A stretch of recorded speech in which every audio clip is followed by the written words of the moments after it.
Hi friends, welcome back to our channel. నేను మీ పావని కోరుకుండ. నేనైతే వీడియోతో వచ్చేసానండి. బ్లౌజ్ స్టిచ్చింగ్ చేస్తున్నాను. ఆల్రెడీ బ్లౌజ్ కటింగ్ వీడియో మన ఛానల్లో అప్లోడ్ చేశానండి. కటింగ్ వీడియో కావాలంటే ఛానల్లోకి వెళ్ళి చూడండి. అలాగే స్టిచ్చింగ్ వీడియో ఫుల్ వీడియో కూడా అప్లోడ్ చేస్తున్నానండి. నచ్చితే లైక్ చేయండి, షేర్ చేయండి, సబ్స్క్రైబ్ చేయడం మర్చిపోకండి. మీకు ఇంకా క్లియర్గా కావాలి అంటే నాకు కామెంట్ చేయండి. మీకు ఏమైనా అర్థం అవ్వకపోతే కామెంట్ చేస్తే నేను ఇంకా క్లియర్గా పెట్టడానికి ట్రై చేస్తానండి.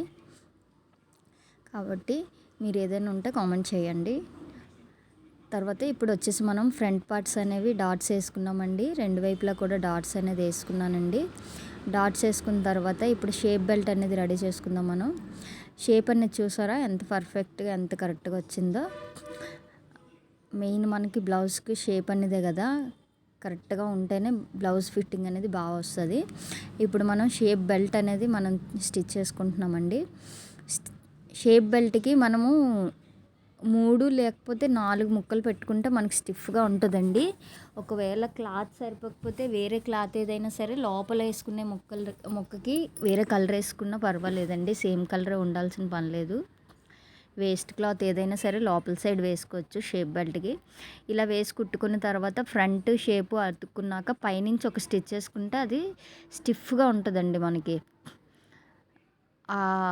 లోపల ఖర్చు అనేది ఉంటుంది కదా, అది నలిగిపోకుండా కిందకి చుట్టుకుపోయినట్టు అయిపోకుండా నీట్గా ఉంటుంది ఆ స్టిచ్ అనేది మనం పైనుంచి వేసుకోవడం వల్ల. ఇలా కుట్టుకున్న తర్వాత మనం ఉక్స్ పట్టి, కాజా పట్టి, అలాగే చంక వైపు కరెక్ట్గా ఉన్నాయో లేవో రెండు వైపులు చూసుకొని ఏమైనా ఎక్స్ట్రాగా ఉంటే అది కట్ చేసుకుంటే సరిపోతుందండి. అలాగే ఇప్పుడు మనం హ్యాండ్స్కి ముక్క సరిపోలేదండి, అందుకని చెప్పి ముక్క కట్ చేసి ముక్క అతుకుతున్నాను. ఆ చిన్న ఫోల్డింగ్ ఎందుకు చేశానంటే అది పీస్ లాగా వచ్చేస్తుందండి. అందుకని చెప్పి అది చిన్న ఫోల్డ్ చేసి చిన్న స్టిచ్ చేసుకున్నాం అనుకోండి, మనకి అది పీస్ లాగా రాకుండా ఉంటుంది. ఆ కుట్టు అనేది లోపల హెమ్మింగ్ లోపలికి వెళ్ళిపోద్ది కాబట్టి ఫినిషింగ్ అనేది నీట్గా ఉంటుందండి. అందుకని చెప్పి నేను ఆ చిన్నది మడత పెట్టి కుట్టు అనేది వేసుకుంటున్నాను. అందరూ ఒకేలా కుట్టరు, ఒక్కొక్కరి స్టైల్ ఒక్కొక్కలా ఉంటుంది కదా. ప్రతి ఒక్కరూ ఒకేలా కుట్టాలంటే అవ్వదు. నేనైతే ఇలానే కుడతానండి. కొత్తగా నేర్చుకునే వాళ్ళు ఎవరైనా ఉంటే మీకు ఎలాగ cutting videos and stitching videos ప్రతి ఒక్కటి పెడతానండి. మర్చిపోకుండా ఛానల్ సబ్స్క్రైబ్ చేసుకొని ఫుల్ వీడియోస్ అన్నీ మన ఛానల్లో ఉంటాయి. మన ఛానల్లోకి వెళ్ళి చెక్ చేయండి. అలాగే ఇప్పుడు బ్యాక్ పార్ట్ అనేది మనం మెడ కట్ చేసుకొని బ్యాక్ డాట్స్ అనేవి వేసుకుంటున్నామండి. బ్యాక్ డాట్ అనేది మనం ఎప్పుడైనా సరే షోల్డర్ 2 మడత పెట్టి సమానంగా పట్టుకుని చూసుకొని వేసుకుంటే మనకి డాట్ అనేది కరెక్ట్గా వస్తుందండి. అలాగే రెండో వైపు కూడా సేమ్ అంతేనండి. చిన్న మీకోసం చిన్న టిప్ ఇస్తున్నానండి. ఏంటంటే మనం ఆ డాట్ అనేది వేస్తున్నాం కదా, అక్కడ ఎప్పుడైనా మెడ గనక జారినట్టు ఉంటే కనుక మనం ఆ డాట్ కొంచెం పెద్దది వేసాం అనుకోండి, 1/2 ఇంచ్ వేయాల్సింది 1/2 ఇంచ్ వేస్తే మెడ జారడం అనేది తగ్గుతుందండి. మీకు అవసరం అనుకుంటే ట్రై చేయండి ఒకసారి. నేనైతే ఎప్పుడైనా మెడ జారుతుందంటే అలాగే చేస్తానండి. తర్వాత మనం నడుముకి ముక్క వేసుకొని తిప్పుకుంటున్నామండి. లోపలికి హెమ్మింగ్కి నడుము ముక్క వేసేటప్పుడు మనము డాట్స్ ఎక్కడైతే వేసామో అక్కడ చిన్నది కుర్చీలా పెట్టుకుంటే మనకి హెమ్మింగ్ చేసినప్పుడు ఫినిషింగ్ నీట్గా వస్తుందండి లోపల సైడు. ఒకసారి ట్రై చేయండి ఇది కూడా. అది కుర్చీ అనేది పెట్టకపోతే ఏమవుతుందంటే లోపల మనం తిప్పిన ముక్క చిన్నదైపోతుంటుంది ఒక్కొక్కసారి. అందుకని చెప్పి చిన్న కుర్చీ అనేది పెట్టుకుంటే కరెక్ట్గా వస్తుందండి. ఇప్పుడు కుట్టుకున్న తర్వాత పైనుంచి ఒక కుట్టు వేసేసుకోవాలండి. కుట్టేసుకుంటే మనకి నీట్గా ఉంటుంది. వేసుకున్న తర్వాత మనము ఫ్రంట్ ఏవైతే కుట్టు పెట్టుకున్నామో ఆ ఫ్రంట్ పార్ట్స్ బ్యాక్ కలిపి షోల్డర్స్ అతుక్కోవాలండి. షోల్డర్ అతుక్కునేటప్పుడు 2 స్టిచ్చెస్ వేయండి. దేనికైనా సరే 2 సార్లు కుట్టడం వల్ల మనకి కొంచెం ఊడిపోకుండా చేయకుండా ఉంటుందండి. స్టార్ట్ చేసేటప్పుడు ఎండింగ్ కూడా డబుల్ స్టిచ్ అనేది వేయండి. ఒకసారి కుట్టేసిన తర్వాత మళ్ళీ రెండోసారి కూడా కుట్టండి. రెండోసారి కుట్టడం వల్ల కుట్టు అనేది ఊడిపోకుండా ఉంటుందండి. అలాగే ఇప్పుడు మనం చేతులు ఆల్రెడీ కుట్టు పెట్టుకున్నాం కదండి, ఆ చేతులను అతుక్కుంటున్నాము.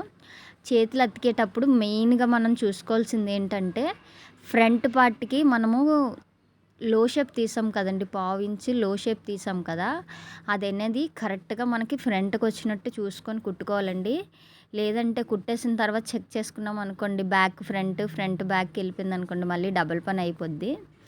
కాబట్టి అది కరెక్ట్గా ఏం చేస్తారంటే, సింపుల్గా మనం అది కట్ చేసుకునేటప్పుడే చిన్న యారో మార్క్ పెట్టేసుకున్నాం అనుకోండి, లో షేప్ తీసిన దగ్గర ఫ్రంట్కని, మనకి స్టిచ్ చేసేటప్పుడు చాలా ఈజీగా ఉంటుంది, ఈజీగా తెలిసిపోతుంది అనమాట మనం యారో మార్క్ పెట్టుకోవడం వల్ల.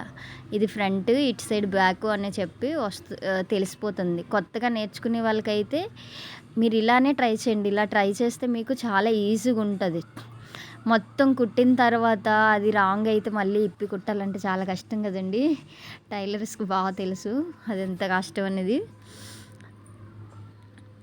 అందుకనే నేను ఇన్నిసార్లు చెప్తున్నాను.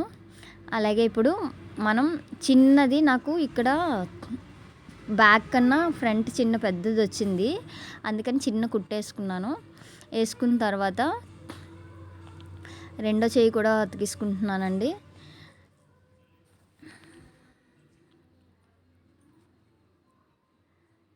ఇక్కడ ఫ్రంట్ అతికేటప్పుడు ఒక్కసారి చెక్ చేసుకుని అతకండి. ఎందుకంటే మనం ఫ్రంట్ డాట్ వేస్తాం కదా, ఫ్రంట్ డాట్ వేసినప్పుడు ఏమవుతుందంటే, ఆ డాట్ దగ్గర స్టిచ్ సరిగ్గా చూసుకోకుండా ఫాస్ట్గా కుట్టుకెళ్ళిపోయామనుకోండి, ఆ డాట్ దగ్గర ముడతలాగా వచ్చేస్తుంది, ఉగ్గులాగా వచ్చేస్తుంది. కాబట్టి అదిగో అక్కడ ఆ డాట్ దగ్గర నీట్గా చూసుకొని కుట్టండి, లేదంటే ఉగ్గులాగా వచ్చేస్తుంది బాగా. మడత మీద కుట్టు కన్నా క్లాత్ కూడా వెళ్ళిపోద్ది అనమాట. అదొకసారి చెక్ చేసుకొని నీట్గా కుట్టుకోండి. అలా చిన్న చిన్నవి నీట్గా టైం పడుతుంది చేస్తుందని కాకుండా, ఆ చిన్న చిన్నవే మనం చూసుకొని జాగ్రత్తగా కుట్టుకుంటే అరగంటలో ఈజీగా ప్లెయిన్ బ్లౌజ్ కుట్టేసుకోవచ్చండి. చాలా ఈజీ అంటే చాలా ఈజీ. నాకు ఈ బ్లౌజ్ కుట్టడానికి 25 నిమిషాలే పట్టిందండి. ఇప్పుడు మనము హ్యాండ్స్కి హెమ్మింగ్కి మడత పెట్టుకుంటున్నామండి. ఇలా చేత్తో అలా చేయడం వల్ల ఏంటంటే, మనకి మడత అనేది అలా ఉండిపోద్ది. ఒకవేళ ఊడిపోయినా మనకు ఆ మడత దగ్గరికి అలా పెట్టేసుకోవచ్చు. ఇప్పుడు మడత పెట్టేసుకున్న తర్వాత హ్యాండ్స్ మనం ఎక్కడికైతే ఆల్రెడీ మనం ఎంత కావాలో హ్యాండ్స్ లూజ్ అంతే పెట్టుకున్నాము. నేను సేమ్ అలా స్టిచ్ చేసేసుకుంటున్నాను. ఎక్స్ట్రా ఏం మనం పెట్టుకోలేదు కదా, ఖర్చు అసలు కలిపే పెట్టుకున్నాం కాబట్టి ఇంక నేనేం కట్ చేయట్లేదండి. సేమ్ ఎంత కావాలో అంతే పెట్టుకున్నాను హ్యాండ్స్.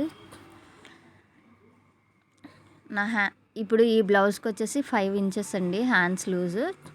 అక్కడికి మార్క్ చేసుకొని సైడ్ స్టిచ్చెస్ అనేవి వేసేసుకుంటున్నానండి.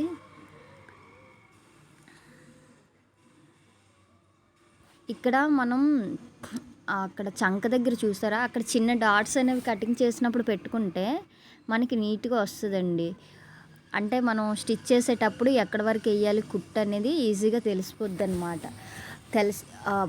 సీనియర్స్ అందరికీ ఆల్మోస్ట్ బాగా తెలిసి ఉంటుందండి. ఎవరైనా కొత్తగా నేర్చుకునే వాళ్ళు ఉంటారు కదా, వాళ్ళైతే మాత్రం ఇలా చిన్న చిన్నవన్నీ బాగా పాటించండి. ఇలా రెండో సైడ్ కూడా కుట్టేసుకుంటున్నానండి సైడ్స్. మళ్ళీ అనుకుంటారేమో ఏంటి ఖర్చు ఎంత పెట్టింది ఇవిడని. ఖర్చు నేను ఎవరికైనా సరే 2 ఇంచెస్ పెడతానండి, అందుకే అంత ఖర్చు ఉంది. ఎవరికైనా వద్దు అంటే ఎక్స్ట్రా ఖర్చు కట్ చేసేస్తాను, కానీ అందరికీ 2 ఇంచెస్ పెడతానండి. ఇలా కుట్టేసుకున్న తర్వాత ఇప్పుడైతే మనం మెడపట్టి కుట్టేసుకుందామండి. ఆల్రెడీ నేను మెడకి ముక్కలు తీసి ఉంచుకున్నాను స్టిచ్ చేసుకొని.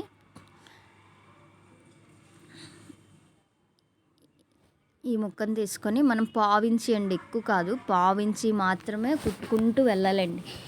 మనం ఎక్కువ కుట్టామంటే మెడ కొలతలు మారిపోతాయి, లూజ్ అయిపోద్ది, మెడ పెద్దది అయిపోద్ది. అందుకని చెప్పి చాలా జాగ్రత్తగా మెడ అనేది పావించి కన్నా ఎక్కువ పెట్టకుండా కుట్టుకొని రావాలండి. ఇలా కుట్టేసిన తర్వాత మనం కట్ చేసుకొని చిన్న చిన్న డాట్స్లా పెట్టేసుకొని మొక్క అనేది తిరిగేసుకుంటూ పావించి మాత్రమే, మనం ఏ పావించి అయితే కుట్టామో ఆ పావించిని మడత పెట్టుకొని హెమ్మింగ్కి మనం కుట్టుకొని రావాలండి. ఒకవేళ పెద్దది పెట్టేసాం అనుకోండి, ఫినిషింగ్ అస్సలు బాగోదు. మనం ఎంతైతే కుట్టామో అంతే పెట్టుకోవాలన్నమాట, అప్పుడు ఫినిషింగ్ మనకి నీట్గా వస్తుంది. ఇప్పుడు దీన్ని ఇలా మడత పెట్టుకొని కుట్టు అనేది వేసుకొని వచ్చేయడమేనండి. ఇలా కుట్టుకొని వచ్చేయడమే.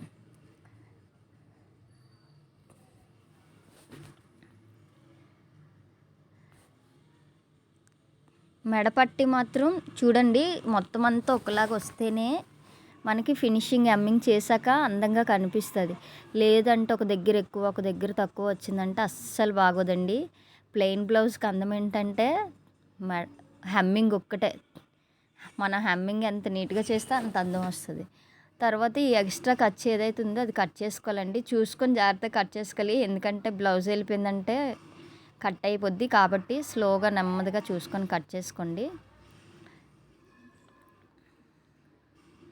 ఇలా జాగ్రత్తగా కట్ చేసుకున్న తర్వాత ఆ ఎక్స్ట్రా ఖర్చు అంతా కట్ చేసేయాలి.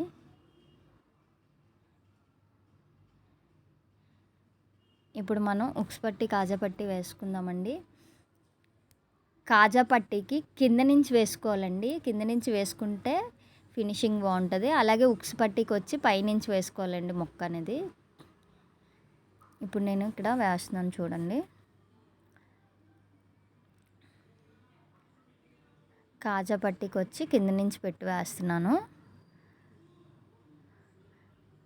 వేసాక ఆ ఎక్స్ట్రా ఖర్చు ఏదైతే ఉందో నేను అంత ముక్క లోపలికి ఎందుకు మడిచిపెట్టానంటే కొంచెం దల్సరిగా ఉంటుందని అండి.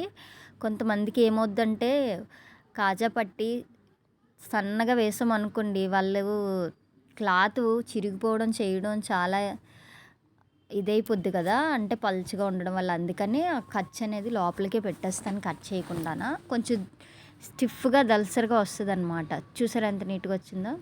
అలాగే ఇప్పుడు ఉక్స్ పట్టి వేసేటప్పుడు మనము కాజా పట్టికి కింద నుంచి వేసాం కదా, ఉక్స్ పట్టికి పైనుంచి వేసుకోవాలి మొక్క అనేది.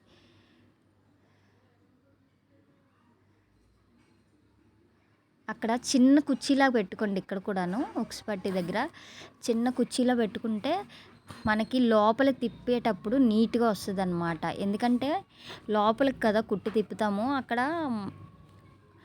ఇలా వంపుగా ఉన్నట్టు ఉంటుంది అనమాట. మీకు అర్థం అవ్వాలని అలా చెప్తున్నాను. అందుకని మనం చిన్న కుర్చీ లాంటిది పెట్టుకుంటే ఆ షేప్ అనేది మనకు కరెక్ట్గా వస్తుంది. చిన్నది, చాలా చిన్న కుర్చీ పెట్టుకోండి, మీకు కుడుతుంటే తెలిసిపోతుంది. ఇప్పుడైతే మనకు బ్లౌజ్ అంతా స్టిచ్చింగ్ అయిపోయింది అండి, రెడీ అయిపోయింది.